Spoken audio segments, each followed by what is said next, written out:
Stress, anxiety, and depression are skyrocketing among children and teens, and Cook Children's healthcare system is on a mission to bring these topics into the light. I'm Winnie King. And I'm Dr. Kristen Perch. If you have kiddos in the room, now is the time to put on those headphones. Some of the topics we'll be discussing will not be suited for young ears. This is Raising Joy.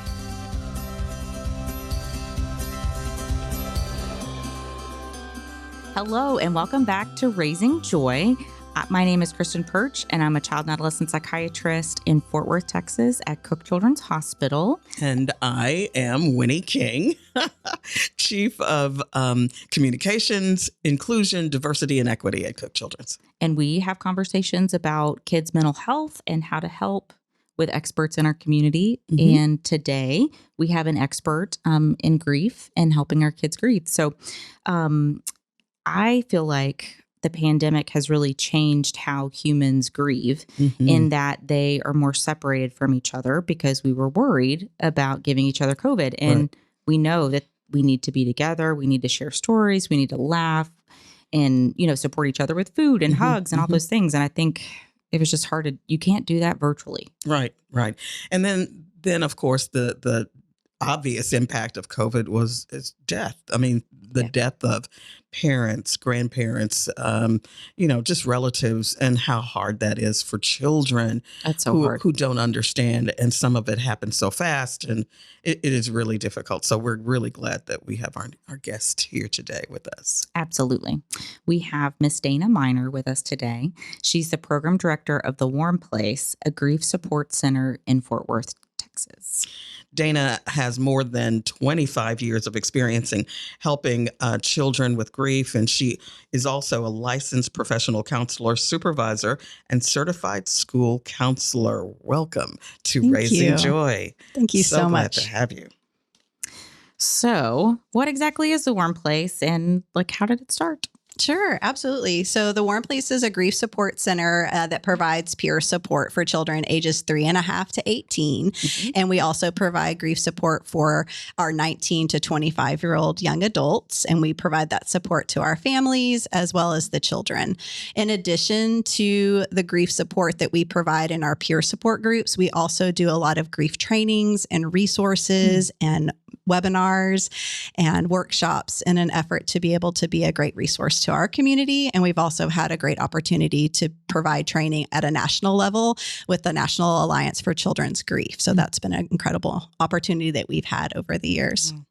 Tell me, what's the best way to talk to children about death? It's got to be kind of difficult. Absolutely. So one of the things that we often talk about is just making sure that we're being present with children, and then also giving them just a safe space to be able to share whatever it is that they're feeling. They may be feeling things that they didn't know what to deal with, whether it was grief or guilt, and understanding that some of that anger that may kind of come up with them. We want to really be present, listen, and just give them that safe space to be able to talk about their grief. Really thinking about the vision of the Warm Place, it began with a conversation over 38 years ago with our co-founders, Peggy Boehm and Dr. John Richardson. And one of the things that they wanted to be able to do was to create a space for children to be able to talk about their feelings.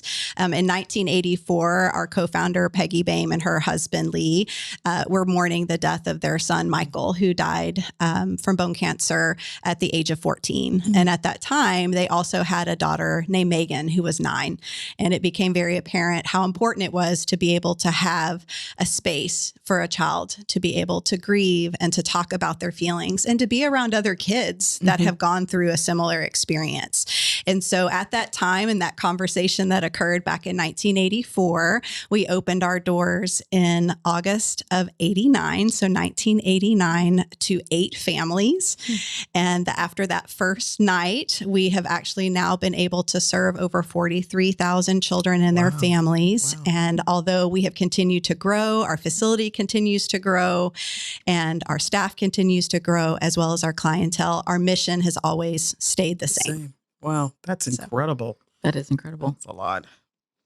Have you seen an increase in the families needing support during the pandemic? That's a great question. And it's a question that I get asked often as far as just kind of, I know that speaking to the connection and knowing that how things have changed, I think the biggest impact that we have seen for our families is their ability to have memorial events and what those have looked like. And truly, they haven't been able to do some of the things that they wanted to do. Similarly, when a family member was in the hospital, those COVID protocols prevented families from being able to be a part of that process. Whatever it was, just to give that hug or to give that sense of reassurance just through that process and knowing that they have somebody that loves them and cares about them and being able to see them. So that's one of the great things that, obviously prior to the pandemic, families were able to be a part of that. And now it's been difficult. So we at the Warm Place try to provide fun activities and memorial opportunities, remembrance ceremonies if they weren't able to have the celebration that they wanted. So we've tried to give them those opportunities when they've participated at the Warm Place. That's awesome. That's such good, important work because, luckily losing a parent or losing someone really significant is kind of rare in childhood. So I think it makes kids feel alone. And like they're the only person grieving or the only person in their classroom that's sad. But being able to come to group therapy at the Warm Place, like they realize, hey, I'm not alone, and thinking about like an 8-year-old doing group therapy, not going to be that successful as it would be in a 15-year-old, right? But like you're saying, like you do those activities and things like that to help them, heal by doing sometimes. Have you noticed that there's different reactions to death among younger and older kids? That's a great question. And I think typically what I think about with that would go in line with their understanding of death. For a lot of younger children, they don't understand the permanency of death. So they feel that it's temporary. Oftentimes they're asking things like, where did they go? Let's go look for them. When are they coming back? And so for those younger children, they're asking repeated questions and questions that we're often feeling like, I think I answered that, but I really need to kind of be there and be present and let them kind of talk through that again. As they get older, they start to have a better understanding that death is something that is inevitable, but sometimes, at certain ages, they feel that it's avoidable, that, really they look at death kind of like a taker, like the boogeyman or something like that, and kind of knowing that they feel like, oh, well, if I do all the right things, I can avoid, death. As they get a little bit older, they start to truly understand that we're all impacted by death. And ultimately for teens, they start to kind of contemplate what's the meaning of life and what's the meaning of death. And so when we think all the different symptoms or all the different behaviors we see those from as little as, birth. Children are recognizing that there's something different in the home. They know that people are sad. Maybe there's more people in the home. And so they start to react and change in terms of just those basic behaviors. What kind of things do you hear from children as they're walking through this process? Are there things that you hear repeatedly or things that you see? There's always that theme around them when they're talking? Yeah, I think a lot of the things that we hear from a lot of children is just, how much they miss their loved one and kind of wishing that they had more time. We do an activity that talks about if you had 5 more minutes with your loved one, what would you say? And how powerful that is to be able to say whatever words that they were thinking of. And sometimes you may think they may have this like prepared speech. And the first thing that they say is, I love you and I miss you. And so thinking about the things they share, sometimes the things they're expressing is feelings of, I wish I coulda, woulda a little bit, and being able to share what, they wish they could have done with their loved one.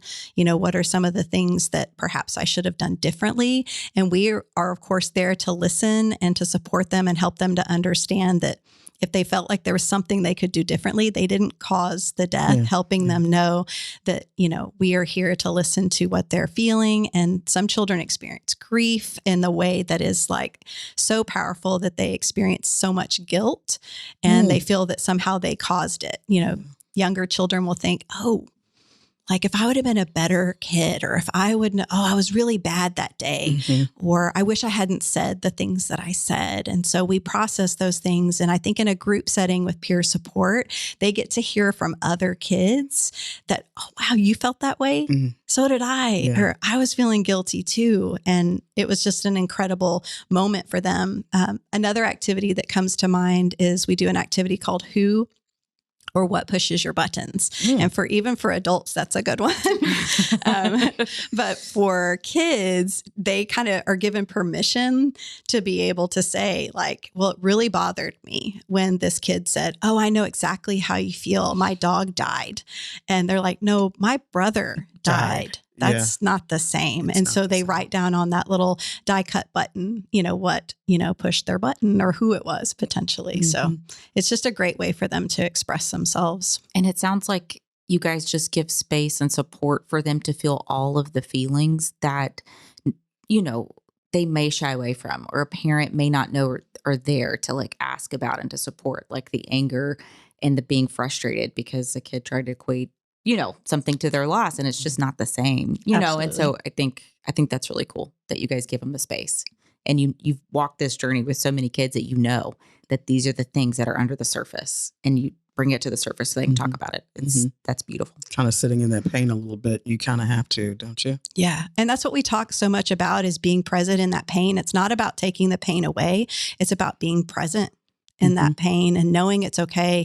There's a lot of things that we talk about in our groups where children are expressing how they're feeling. And sometimes, of course, in group, we may laugh, we may cry, and knowing that, whatever they're feeling is okay. Whatever those feelings that they're having is okay. And we talk about just keeping them safe. We always talk about, making sure you're being kind to yourself and kind to others and kind to our things. We have what we call our warm place traditions that help to establish a great safe environment for them so they know that it's a safe space to be able to be heard, to be seen. We talk about it's okay to cry, it's okay to laugh, and to respect each other.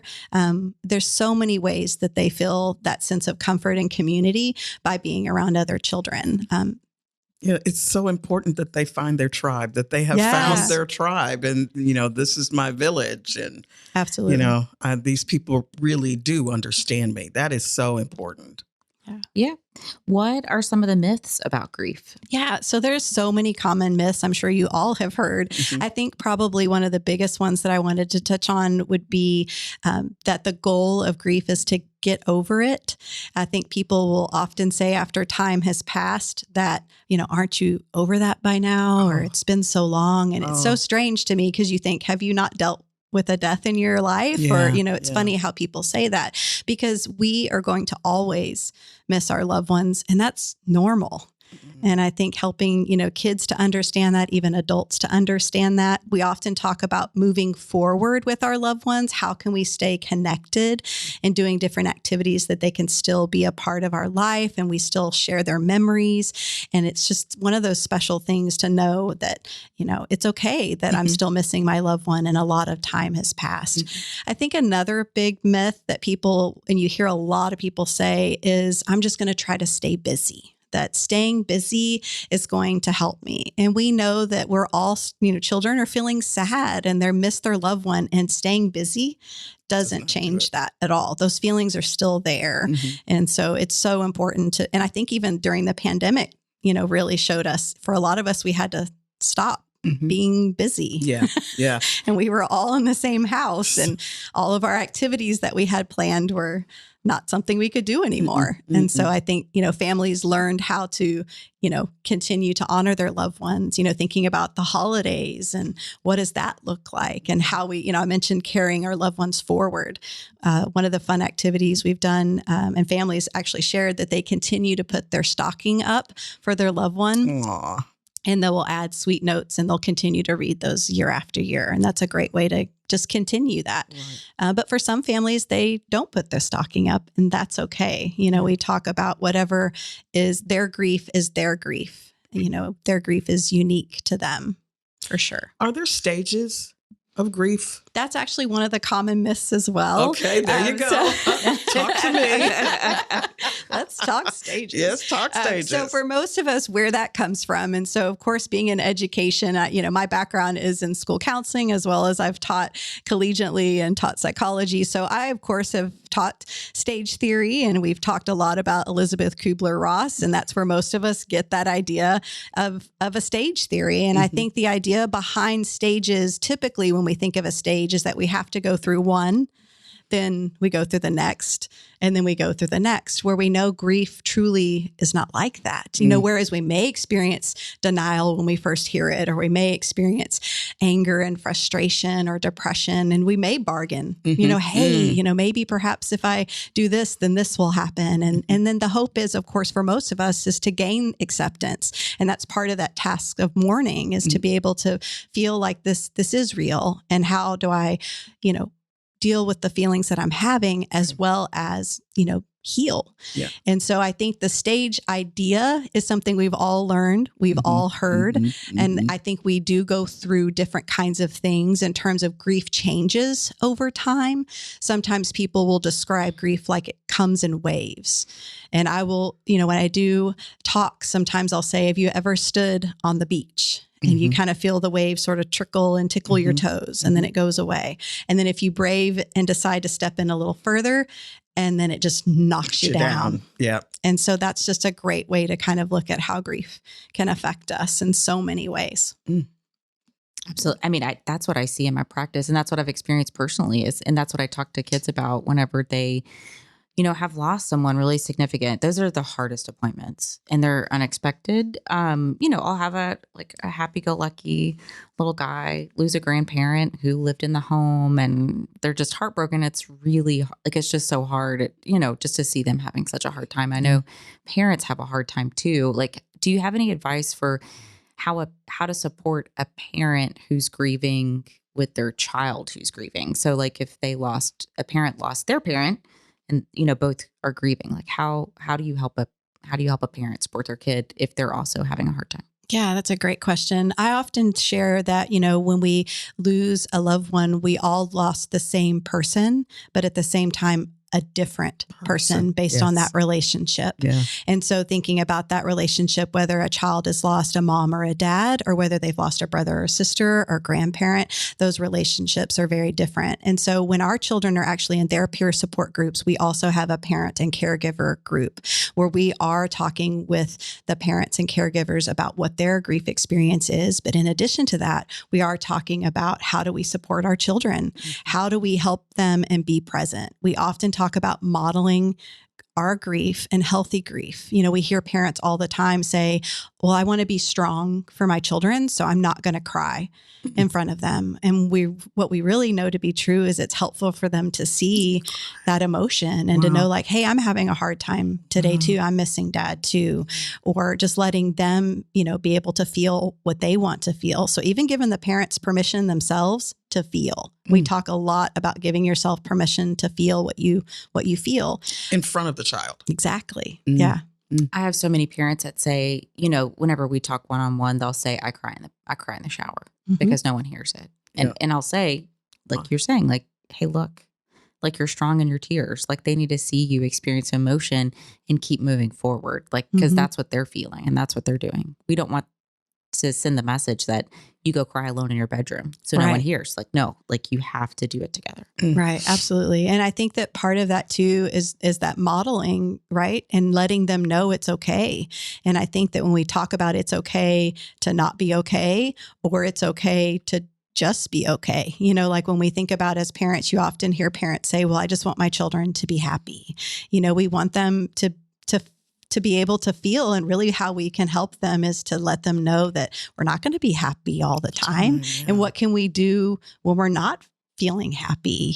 How do we support you through that and let you know that you don't have to have a permagrin all the time, that you don't have to come in from school and say, yeah, it was a great day. So we've done a lot of different activities with parents to ask different questions. Because think about when you were a child, probably the common question was, how was your day? Yeah. How was school? To ask different kinds of questions. What was something funny that happened today?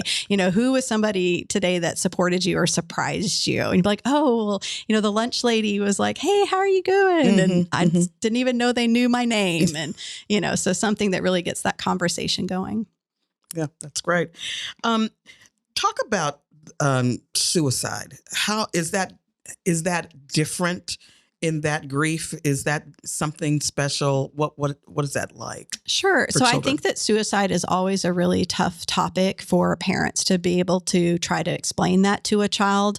I think that oftentimes parents want to protect their children, and they perhaps don't want to tell them that particular news, especially if the death has been by suicide. But we encourage to be able to tell the truth, because if you start telling a different story or kind of going a different direction, you're really undermining that trust that they share, and that most children are aware of situations. They're aware of what's going on around them. They hear conversations that are happening. And chances are, if that parent didn't tell them the truth about the nature of the death, there's a cousin that knows, or there's somebody that, read about it and knew that they struggled with, depression, or struggled with, bipolar disorder, or, there's just a lot of different things that sometimes, we think our children are not prepared to hear, but they really need to be able to have those honest, conversations for sure. Are there words that you think are helpful, like in describing death or describing suicide? Like do the words vary based on age? I think that, when you think developmentally, sometimes one of the things I often say is you do not have to answer every question that is asked. And I think when we talk to children about death is that we want to kind of think about three things. What does a child want to know?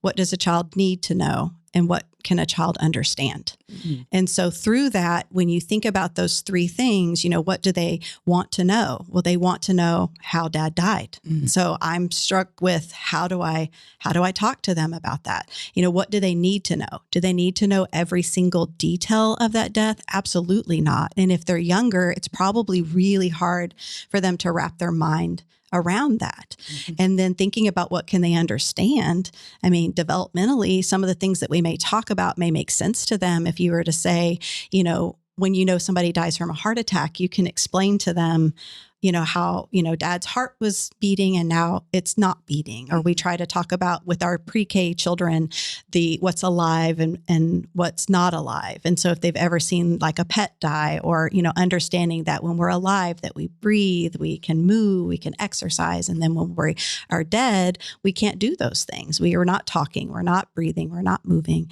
But with children, to help them with suicide, sometimes even when we talk about, I've heard a lot of younger children talk about, well, my loved one's brain was sick, or they had they had an illness that affected their brain. Mm. And so a lot of suicides, when we look at some of the statistics, typically there are folks, and maybe it wasn't diagnosed, but it was something that they perhaps were struggling with. So sometimes helping kids understand, what their loved one was going through potentially can be helpful as well. Well, what drives you to do this work? So I was really fortunate. I think it's been now over 30 years ago that I was introduced to the Warm Place. So I started volunteering at the Warm Place in the early 90s. And so I feel like this was my life's work and where I was supposed to be. Mm-hmm. And so continuing to see the children that we work with and the families and how they're impacted by the support that they feel on a day-to-day basis. I just shared recently, we had a young lady that just started our groups and was describing the Warm Place as a place of hope, happy, and safe. Mm. And so to me, that continues to just be an incredible, special honor to be a part of our families' lives and what they go through. That's amazing. Yeah. And it's such important work. So I have a lot of patients who have gone through a significant loss in my practice, and I'm always tell them, please find the Warm Place. And then whenever, and so it's just nice to see them, because I see them every 1, 2, or 3 months, and I can kind of follow, well, how's that going? Oh, I started at the Warm Place and they're feeling better. And I think it just gives them comfort in talking about it. Like they just get more comfortable sharing. And, we know that opening up and not keeping that grief to yourself is really how you feel better and you feel more like yourself. So I just really appreciate everything that you guys do at the Warm Place. So how can people find out more information? Yeah, absolutely. So anyone that's interested in learning more about the Warm Place, they are also so welcome to give us a call, as well as we have a lot of great information on our website at thewarmplace.org. And then we have social media pages. Then you can keep up with all of our special events. We also have different resources that we provide. We do a blog series to be able to help families in our community in supporting them through different times in their lives, whether it's anniversaries that are coming up or special occasions. But if they want to learn more about what we do, I encourage them to give us a call. We would also love for people to come and visit the Warm Place, and we will provide tours. And so that would be a really great opportunity for them to learn more as well. That's wonderful. Very good. Yes. Thank you so much. This has been great trying to understand and talking about grief. And it is a sad subject, but it is so necessary to help children walk through the issues that they have to walk through and building that resiliency, overcoming or doing what they can to get through, or how they can approach it. And it's okay to sit in that pain, and they can do it. So thank you so much for this information. It really it's been great.